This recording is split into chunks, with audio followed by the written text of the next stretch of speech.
오늘 흑암에 앉은 백성들의 큰 빛으로 오신 예수님, 우리 책에서 보니까 그 부자 영감님이 아들 셋을 두었어요. 큰 기업을 운영하는 영감님인데 이분이 누구한테 물려줄까 생각하고 옛날이니까 돈 10냥씩을 주면서 너희들 이 방에 가득 채울 수 있는 어떤 물건을 가지고 와서 한번 채워봐라. 지혜를 보기 위해서. 큰아들은 나가서 보니까 시장을 가보니까 아무것도 없더래요. 모르겠다. 10냥치 집을 사다가 채워보니까 반도 안 차더래요. 둘째 아들은 또 가보니까 솜덩어리가 큰데 그 솜덩어리를 사다 갖다 넣어보니까 안 채더래요. 셋째 아들이 주머니에서 뭐를 꺼내다 보니까 양초 하나를 꺼내고 아버지한테 그러더래요. 아무리 시장을 둘러봐도 이곳을 채울 거는 없고 얘 7냥은 그냥 구걸하는 부부가 있어서 그들에게 주었고 촛불이 이 방을 가득 채울 것 같다라는 생각이 나서 초를 사왔습니다 하고 촛불을 켜니까 방 안에 가득하더라라는 책이 있습니다. 조그만 불이지만 그 불빛은 이렇게 우리 예배당을 지금 가득 채우고 있습니다. 요한복음 1장 3절은 예수님은 어둠의 세상을 비추는 생명의 빛이라 라고 말씀하고 있습니다. 예수님이 있는 곳에는 하나님의 빛, 하나님의 영광의 빛이 찬란하게 비치고 있습니다. 오늘 본문 말씀은 예수님께서 멸실 받던 땅 스불론과 납달리 그리고 요단 저편 해변과 이방이 갈릴리에 오신 그곳에 하나님의 영광의 빛이 비친다는 말씀을 하고 있습니다. 오늘 13절과 16절에 보면 나사렛을 떠나 스불론과 납달리 지경 해변에 있는 가버나움에 가서 사시니 이는 선지자 이사야로 하신 말씀을 이루려 하심이라. 일렀을 때 스불론 땅과 납달리 땅과 요단 저편 해변길과 이방의 갈릴리어 흑암에 앉은 백성이 큰 빛을 보았고 사망의 땅과 그늘에 앉은 자들에게 빛이 비추었도다 하였느니라. 이 말씀은 예수님의 탄생을 예고한 이사야 선지자의 예언의 말씀을 인용한 것입니다. 이사야 9장 1, 2절에 전에 고통당하던 자에게는 흑암이 없으리로다. 옛적에는 여호와께서 스불론 땅과 납달리 땅으로 멸시를 당하게 하셨더니 후에는 해변길과 요단 저편 이방의 갈릴리를 영화롭게 하였느니라. 흑암에 행하던 백성들이 큰 빛을 보고 사망의 그늘질 땅에 거하던 자에게 빛이 비추도다. 즉 예수님의 탄생을 예고하면서 예수님의 탄생이 하면 4가지 일이 일어난다라고 말씀하고 있습니다. 전에 고통당하던 자에게 흑암이 없어진다는 것이고, 둘째는 멸시를 당하던 땅 스불론과 납달리 땅 그리고 이방의 갈릴리가 영광을 얻게 된다는 것이고, 셋째는 흑암에 행하던 백성들이 큰 빛을 본다는 것이고, 넷째는 사망의 그늘에 거하던 백성들에게 빛이 비친다는 것입니다. 흑암에 사는 사람들이 누굴까요? 멸시를 당하던 사람들이 누굴까요? 흑암 같이 똑같이 이렇게 있어도 옛날에 양반과 그 상놈이라고 했죠. 상인들이 있었죠. 내가 기억하기로는 우리 시골 동네에도 70년대까지 그 영향이 있더라고요. 우리 집이 양반 가문이에요. 그런데 상인 가문에 있는 아저씨가 우리 집으로 오시면 우리 어머님이 막걸리 한 잔을 대접합니다. 그러면 아주 두 손으로 얼마나 받고 고개를 숙이면서 이러는지 모르겠어요. 그러면서 마님 그래요. 어려서 기억이죠. 우리 아버님 같은 교회 집사님인데도 연세가 많으신데도 우리 아버님한테 창진 집사라고 부르지도 못하고 아주 어찌할 바를 몰라요. 그래서 아버지가 이제는 그런 시대 지났으니 동생이라고 불러주고 정집사라고 불러주세요.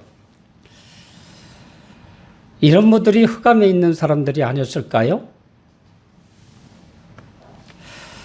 지금은 대림절을 우리가 보내고 있습니다. 대림절은 예수님의 탄생을 기다리면서 세상에 오시는 예수님 성탄의 기쁜 소식을 온누리에 전하는 절기입니다. 빛으로 오셔서 이 어둠의 세상을 밝게 비치는 빛이요, 멸시와 저주의 땅에 오셔서 영광과 축복을 전하는 그 예수님이십니다. 이번 성탄절에는 어둠에서 방황하는 사람과 멸시를 받는 사람들, 그리고 저주의 땅에서 신음하는 사람들에게 하늘의 빛과 영광과 복을 전달하는 성탄절이 되었으면 좋겠습니다. 동네마다 보면 약간 부족한 분들이 있죠. 뭐 7푼이라고 해도 8푼이라고 그러고, 제가 성탄절에 이런 말씀을 늘 들으면서 아이고 저분한테 그냥 이름 부르고 막 동네에서 막 이렇게 하는데 형이라고 불러줘야지. 그러면서 정말로 인격적으로 대고 형이라고 불러줬어요. 그랬더니 이 지혜 없는 사람 나를 너무 또 함부로 하는 거예요. 고마워해야 되는데 너무 함부로 하더라고요. 여러분, 우리는 그런 적이 없는가요? 나보다 조금 부족하고 나보다 좀 어리고 좀 뭔가가 좀 부족한 얘기에 우리 형빨인데도 언니빨인데도 우리가 말을 함부로 한 적은 없는지요? 우리 주님은 이런 분들을 해방시키기 위해서 이 땅에 오셨습니다.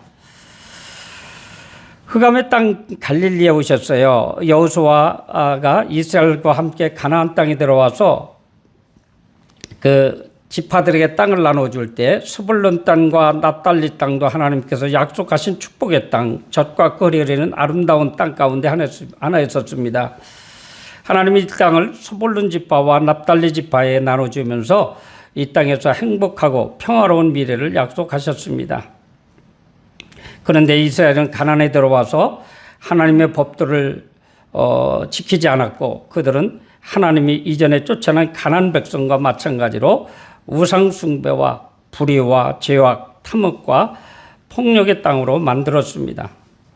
그래서 이들에게 멸시와 저주와 암흑의 시대가 임한 때였었습니다.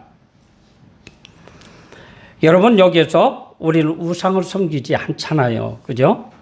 누구 하나를 이렇게 멸시하지도 않으려고 그래요. 그런데 가만히 살펴보면 아직도 우리 마음속엔 그런 잠재의식이 남아있다는 겁니다. 여러분, 우리보다 조금 부족하고 조금 가진 것이 없다 할지라도 그들을 향해서 우리는 주님의 사랑을 온전히 전해야 됩니다. 12절과 13절에 예수께서 요한이 잡히심을 들으시고 갈릴리로 물러가셨다가 나사렛을 떠나 스불론과 납달리 지경 해변에 있는 가버나움에 가시니 예수님께서 멸시를 받던 그런 사람들을 불러내셨습니다. 막달라 마리아, 귀신이 몇 귀신 들렸어요? 7귀신이 들린 사람이에요. 7귀신 뭐가 들어갔을까? 저는 이 부분을 생각하면서 이분은 엄청난, 미쳤어도 엄청나게 발광했던 환자였던 것 같다라는 생각을 해보았습니다. 부모님이 어땠을까요? 아마 이 막달라 마리아는 차라리 나지 않았으면 주님이 편안했을 텐데, 참 부모님들이 편안했을 텐데, 그리고 동네의 수치거리가 되어서 엄마는 얼마나 어둠의 길을 갔을까요? 근데 막달라 마리아에게 예수님을 만났습니다. 그리고 인생이 바뀝니다. 그리고 그녀에게서 귀신이 쫓겨났습니다. 깨끗한 사람이 되었습니다. 그녀는 예수님을 따르는 중심 그룹 가운데 한 사람이 되었습니다. 여러분, 미친 척한 사람들, 미친 사람들만 미친 것이 아니라 하나님께서 우리에게 주신 그 양심대로, 하나님께서 주신 율법대로 살지 않는 그것 자체가 조금 문제가 있다는 것입니다. 여러분, 우리는 하나님께서 주신 하나님의 말씀을 우리에게 주셨습니다. 그 말씀대로 우리가 살아가야 됩니다. 그녀는 최초의 집사가 되었고, 그녀는 십자가 앞까지 따라갔습니다. 그녀는 예수님 부활할 때에 예수님의 부활을 처음으로 목격한 증인이 되었습니다. 예수님을 따른다, 쫓아간다, 어떤 삶이었을까요? 예수님께서 하신 말씀을 그대로 믿은 겁니다. 인격적인 변화와 함께 신앙적인 열심, 이 모든 것이 막달라 마리아를 따라갈 만한 사람이 그때 없었던 것 같아요. 저는 욕심을 부려봅니다. 여러분 가운데 이런 막달라 마리아 신앙을 이어받았으면 얼마나 좋을까 하는 생각을 해봅니다. 여러분, 예수님이 계신 곳은 아무리 흑암으로 가득하더라도 예수님 때문에 하나님의 빛으로 빛나게 됩니다. 아무리 멸시받던 사람이라도 예수님을 만나면 예수님은 그를 영광의 사람으로 변화시킬 것입니다. 여러분, 예수님 안에서 빛과 영광의 사람이 되기를 주님의 이름으로 축복합니다. 멸시의 갈릴리를 영광의 갈릴리로 변화시키는 예수님이십니다. 예수님은 희망을 잃어버린 사람들, 가난에 찌들어 살고 있는 빈민들, 사람들의 무시를 당한 천한 사람들, 그들을 만나서 하늘의 별과 같이 빛나는 사람으로 만드셨습니다. 18절과 22절에 보면 갈릴리 해변에 다니시다가 두 형제 베드로라는 시몬과 그 형제 안드레가 바다에 금을 던지는 것을 보시니 저희는 어부라 말씀하시되 나를 따라오너라 내가 너희로 사람을 낚는 어부가 되게 하리라 하시니 저희가 곧 그물을 버려두고 예수를 쫓으니라. 거기서 더 가시다가 다른 두 형제 곧 세베대 아들 야고보와 그 형제 요한이 그 부친 세베대와 한 가지로 배에서 금을 깃는 것을 보시고 부르시니 저희가 곧 배와 그 부친을 버려두고 예수를 쫓으니라. 여기서 버려두고라는 말이 나오고 있습니다. 우리는 여기에 우리 신경을 쓰고 우리가 신앙생활을 해야 됩니다. 버려두고 악한 습관을 버려두라는 겁니다. 나의 속에 자랑할 것이 없지만 자랑할 것 주님만 자랑해야 되는데 나를 자랑하는 거예요. 여러분들 간증자들 가만히 한번 보세요. 나를 자랑하는 거예요. 그리고 조금 신앙생활하면서 그냥 신앙인으로서 덕을 쌓아가는 사람들 가만히 보면 자기 자랑을 많이 해요. 그런 거를 버리라는 것입니다. 예수님 자랑을 하라는 것입니다. 예수님 때문에 내가 이렇게 변했어요. 예수님 때문에 내가 그래도 사람 대접을 받고 삽니다. 사랑하는 성도 여러분, 오늘 베드로, 요한, 안드레, 야고보 직업만 우리하고 다르다 뿐이지 우리와 같은 똑같은 서민이에요. 우리 주님은 아예 잘 배운 청와대에 있는 사람들, 국회에 있는 사람들을 부르시는 것이 아니라 우리 같은 사람을 부르셔서 하나님이 크게 써주신다는 것입니다. 그러므로 24절에 보니까 개소문이 온 수리아에 퍼지니라. 사람들이 모든 앓는 자, 곧 각색병자와 고통에 걸린 자, 귀신 들린 자, 간질하는 자, 중풍병자를 데려오니 저희를 다 고치시더라. 24절에 거명되어 있는 각색병자들은 저주를 받은 자들입니다. 그들은 죽을 때까지 고통과 저주 가운데 살아가야 합니다. 그는 사망의 그늘에 앉은 사람들입니다. 저주받은 사람이 누굴까요? 쉽게 말해서 구원받지 못한 사람이 저주받은 사람들이에요. 이제 이전의 갈릴리가 운명의 도시로 바뀝니다. 갈릴리로 많은 사람들이 몰려온다는 것입니다. 사랑하는 성도 여러분, 갈릴리 아주 촌이에요. 아주 어촌이에요. 그럼에도 불구하고 수많은 사람들이 거기 몰려온다. 여러분, 많은 제자들과 함께 거기에 있는 사람들이 우리 주님의 말씀을 적극적으로 따랐기 때문입니다. 여러분, 우리가 비록 얼마 안 되지만 우리가 주님의 말씀을 하나님의 말씀으로 믿고 잘 따르고 하나님 말씀대로 순종해 간다면 우리 농기교회에 이 말씀대로라면 많은 사람들이 몰려온다는 뜻입니다. 그리고 많은 사람들이 질병을 고침받고 문제들이 해결된다는 그런 복된 소식이에요.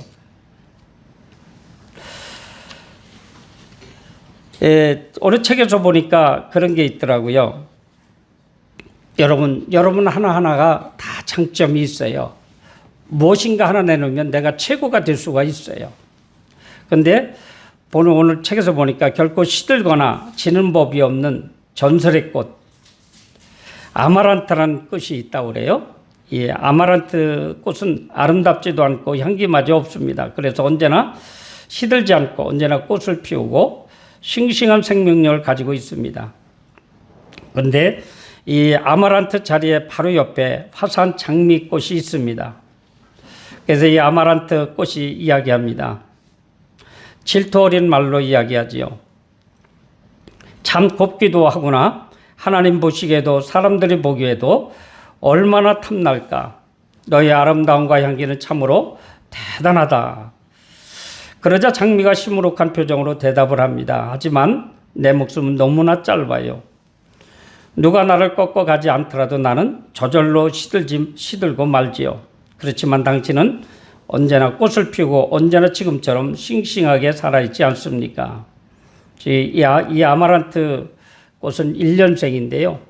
처음부터 꽃을 피워가면서 나온답니다. 그래서 1년 내내 꽃을 가지고 있대요. 그런데 향기와 멋이 부족한 거지요. 그래서 오늘도 장미와 아마란트는 서로 자기의 단점만을 생각하고 행복하지 못하답니다. 하나님은 사람들을 특별하게 만들었습니다. 특별하다는 것은 제한이 되어 있고 너는 내게 있는 것을 못 가졌기 때문에 제한이 있는 것입니다. 하나님께서 이렇게 특별하게 만드신 이유가 있는데 그것은 우리가 가진 특별한 것으로 다른 사람들을 사랑으로 섬기게 하셨고 내가 가지지 못한 것 때문에 너의 사랑과 섬김을 받으며 살게 하셨습니다.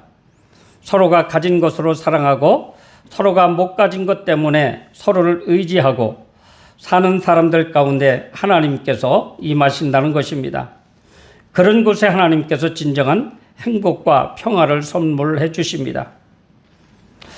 여러분 이번 성탄절에 내가 가지고 있는 것 가지고 상대가 갖지 못한 것이 있다면 내가 가진 것을 나눠주는 그런 성탄절이 꼭 돼야 되겠습니다. 여러분 성탄절 올 한 해도 오늘도 이 시간 지나면 다음 연도나 기대할 수밖에 없습니다. 여러분 성탄절에 말씀 받은 것 하나라도 실천하십시오. 그리고 이웃의 사랑을 채우십시오. 여러분 이렇게 특별한 것으로 서로 사랑하는 곳에 행복이 있고 하나님 나라가 이루어집니다. 여러분 이번 성탄절에 영광과 빛의 예수님을 만나시기를 바랍니다. 그런데 대신 꼭 실천하시기 바랍니다. 이번 성탄절에 빛의 하나님을 꼭 전달해 주시기 바랍니다. 사랑하는 성도 여러분, 우리 주변을 가만히 살펴보면 아직도 울고 있는 분들이 있어요. 무엇인가 부족해서 울고 있는 분이 계시고 무엇인가 부족해서 고독해 있는 분이 계십니다. 그들에게 따뜻한 말, 따뜻한 위로에 뭐가 있으면 그들은 12월 달 행복하게 보낼 수 있어요. 그런데 큰 것도 아니에요. 작은 겁니다. 어제도 저는 그래서 쌀을 2풋에 사가지고 공주를 다녀왔어요. 갖다 하나를 이렇게 선물하니까 너무 반가워하고 너무 좋아하더라고요. 그러니까 돈 몇 푼 안 되는데. 그렇죠? 20kg짜리를 45,000원 밖에 한대요. 그런데 아마 45,000원, 5만 원을 주면 그렇게 반가워하지 않을 거예요. 그런데 쌀은 그렇게 반가워하더라고요. 우리 이동용 집사님 제 쌀 못 가져갔지요. 오늘 가져가시기 바랍니다. 우리 이금순 권사님도 못 드린 것 같아요. 여러분 이렇게 성탄절에 작은 거 한번 나누세요. 그러면 하나님께서 여러분들에게 축복해 주실 것입니다. 우리 주님은 여기에 사랑으로 오셨어요. 그리고 나 같은 사람을 하나님 성도로 삼아주셔서 이렇게 쓰임받게 해주신 것 너무나도 감사하지 않아요? 여러분 이 성탄절을 그냥 이렇게 우리끼리 보내는 것이 아니라 꼭 이웃들과 함께하는 성탄절 꼭 되시기 바랍니다. 기도하겠습니다. 하나님 아버지 고맙습니다. 오늘도 저희들 무지한 저희들에게 오늘도 말씀을 주셔서 감사를 드립니다.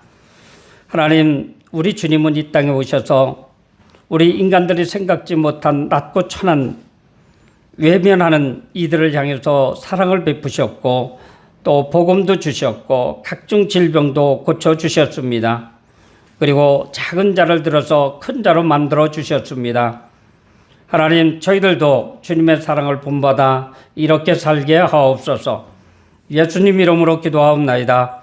아멘.